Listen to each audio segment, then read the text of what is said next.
Israel पर बीते साल अक्टूबर में हमास ने भीषण आतंकी हमला किया था।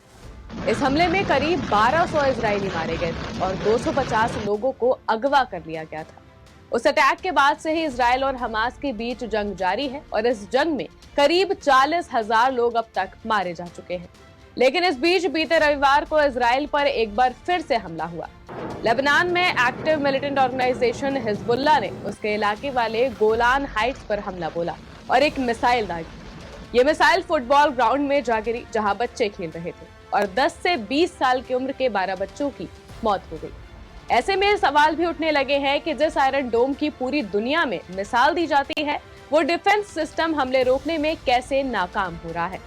7 अक्टूबर को हमास के हमले के बाद यही सवाल उठा था और अब हिजबुल्लाह के अटैक ने फिर चिंताएं बढ़ा दी हैं। दरअसल इसी साल की शुरुआत में अमेरिकी सेना के 3 अधिकारियों ने आयरन डोम पर सवाल उठाए थे। इन अधिकारियों ने कहा था कि आयरन डोम अब कमजोर हो रहा है और उसकी बैटरियां पुरानी पड़ रही हैं। इसकी वजह से रडार सिस्टम कम चल रहा है और कई बार चूक भी हो सकती है। यही नहीं, अमेरिकी अधिकारियों का कहना था कि हिजबुल्लाह ने बड़े पैमाने पर ऐसे हथियार जुटा लिए हैं जो मिसाइल डिफेंस सिस्टम को भी मात दे सकते हैं। उसने बीते कई सालों में ईरान से ऐसे हथियारों का जखीरा जुटा लिया है। यही वजह थी कि अमेरिका की ओर से इजराइल को ये चेतावनी भी दी जा रही थी कि वो लेबनान के साथ युद्ध में न उतरे।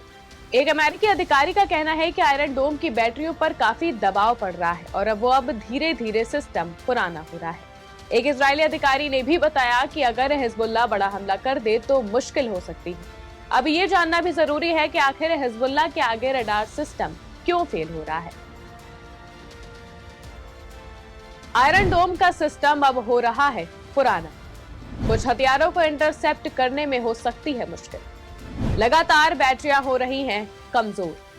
हिजबुल्लाह के पास है तमाम आधुनिक हथियार। हिजबुल्लाह के पास है 1.5 लाख से ज्यादा मिसाइलें। ये रॉकेट कर सकते हैं किसी भी रडार सिस्टम को फेल। वहीं इजराइल इस बात को बखूबी जानता है कि लेबनान के साथ युद्ध की कीमत दोनों के लिए बहुत भयानक हो सकती है। हिजबुल्लाह इस क्षेत्र का सबसे मजबूत संगठन है। इसके अलावा मिडिल ईस्ट में ईरान का ये सबसे जरूरी प्रतिनिधि भी है। इजराइल का हमला ईरान को भी इस युद्ध में शामिल कर सकता है। इजराइल को ईरान की ओर से किसी भी हमले को लेकर धमकी दी जा चुकी है। इजरायली सैनिक अभी भी गाजा में मौजूद हैं। उनके गोले बारूद कम हो रहे हैं, जिस वजह से ये संभव है कि इजराइल हिजबुल्लाह से जंग ना लड़े। लेकिन नेतन्याहू ने यह जरूर कहा है कि हिजबुल्लाह को इसकी कीमत चुकानी पड़ेगी। डेस्क रिपोर्ट, आज की खबर।